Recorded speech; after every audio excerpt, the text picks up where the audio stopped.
Welcome back to my channel, my shadows. Tonight we delve into the chilling world of restaurants after dark. These stories, whispered from the shadows and etched in truth, reveal the dark side of the culinary world. The witching hour takes on a new meaning when the lights dim and the last diners depart. It's in the eerie silence of empty booths and the cold gleam of stainless steel that another presence makes itself known. These are the true tales of the night shift, where fear simmers and terror is always on the menu. Let the shadows consume you. Story 1. The clock ticked past midnight, its rhythmic pulse the only sound in the deserted restaurant. Chef Anthony, a man hardened by years in the industry, meticulously cleaned the grill. He'd always prided himself on his nerves of steel, unfazed by the late hours and solitude, but tonight something felt different.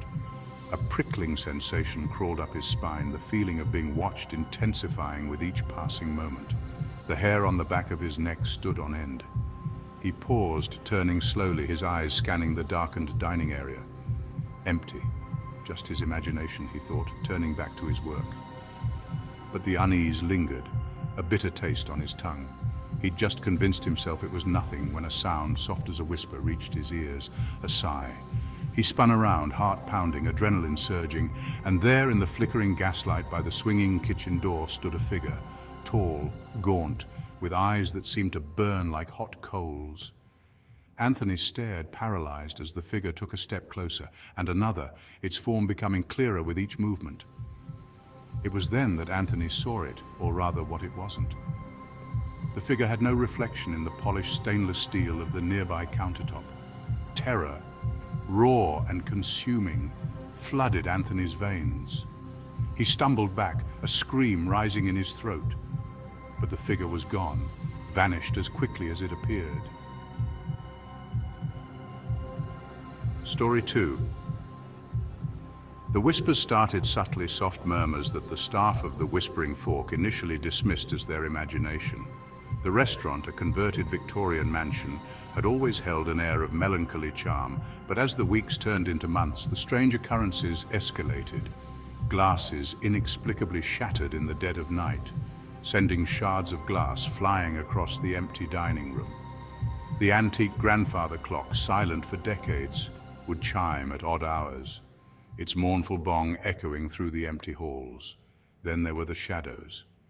Fleeting glimpses of movement in the periphery, dark shapes that seemed to dart behind the heavy velvet curtains. The staff grew increasingly unnerved, their once light-hearted banter replaced by hushed whispers and worried glances. One night, as young waitress Sarah locked up, she felt a cold breath on her neck. Turning, she saw nothing but felt an overwhelming sense of dread. The temperature plummeted and the air grew heavy, making it difficult to breathe. She fled, her footsteps echoing on the hardwood floors, the feeling of being pursued clinging to her like a shroud. The next day, Sarah refused to return. Her stories, coupled with the increasingly disturbing events, cemented the Whispering Fork's reputation as a place of unsettling energy and unexplained phenomena. Story 3. Storage room terror. The restaurant was quiet, the end of another long shift drawing near. John, a college student working his way through school, volunteered to organize the storage room, a task nobody else wanted. The air hung thick and heavy as he pushed open the creaking door. The single bulb overhead flickered erratically, casting long, dancing shadows across the cluttered shelves. A shiver ran down John's spine, and he pulled his jacket tighter around himself. He'd always hated this room. It felt off.